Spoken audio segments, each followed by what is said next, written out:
Okay, the name of this video is Goldhamer, Dr. Goldhamer, correct about lymphoma? Okay, so here's where this all goes back to. It all starts back with Dr. McDougall. He was giving a lecture on a Chef AJ show, and he was talking about lymphoma.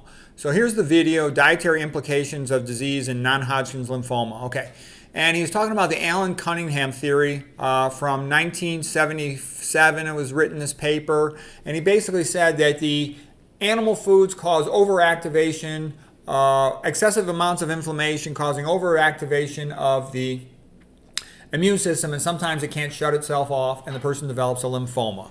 The article was published in Lancet in 1976. Here's the title: Lymphomas and Animal Protein Consumption by Alan Cunningham. And some of the things they thought, lymphomas are more common in people who eat high protein meals, especially a lot of bovine proteins, Secondly, if you feed more of this animal protein to rats, they get more lymphomas. Okay, so that's interesting. And then another paper here showing red meat intake, increased association with lymphoma. Okay, that's interesting. There's two papers supportive of that idea. And then other papers coming out saying you eat more fruits and vegetables and you will significantly reduce the risk of non-Hodgkin's lymphoma. And it had to be the fruits and the veggies, not just the fruits alone, according to this particular paper, an International Journal of Cancer. Okay, so where does Goldhamer come in with True North?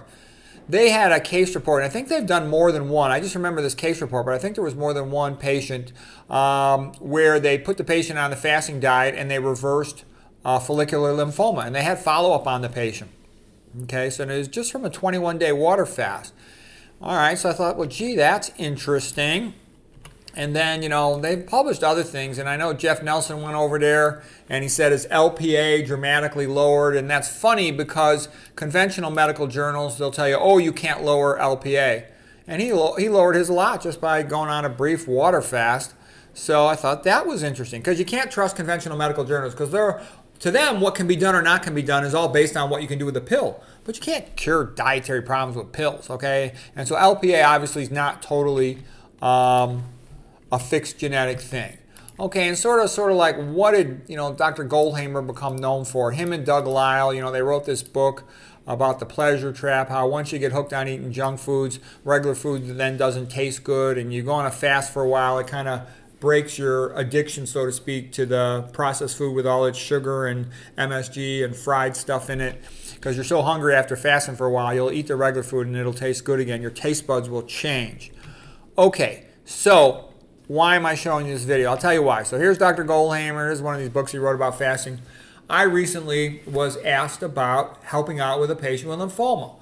And they had tried all kinds of medical things. They were all sad and frustrated. The patient's this real healthy person who all of a sudden their health's going down the tubes, these big lymph nodes, and they're not getting better. They're trying all their conventional stuff, and the patient's not getting better. So the thought is, patient's dying of lymphoma, make a will, the usual nonsense. Okay?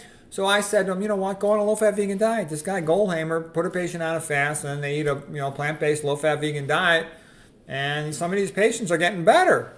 And they give me this look like, there you go again with your vegan diet bullshit. Why do you bother us? We just want you to help interpret the CAT scan. We don't need all this alternative medicine, nutritional stuff. Who the hell knows? That might work for losing weight or coronary artery disease, but this is cancer. This is a whole different ball game. And I'm like, look, what have you got to lose? Just try it. Okay? So the patient tried it. It was a big shot patient. Phew, all the lymph nodes shrank.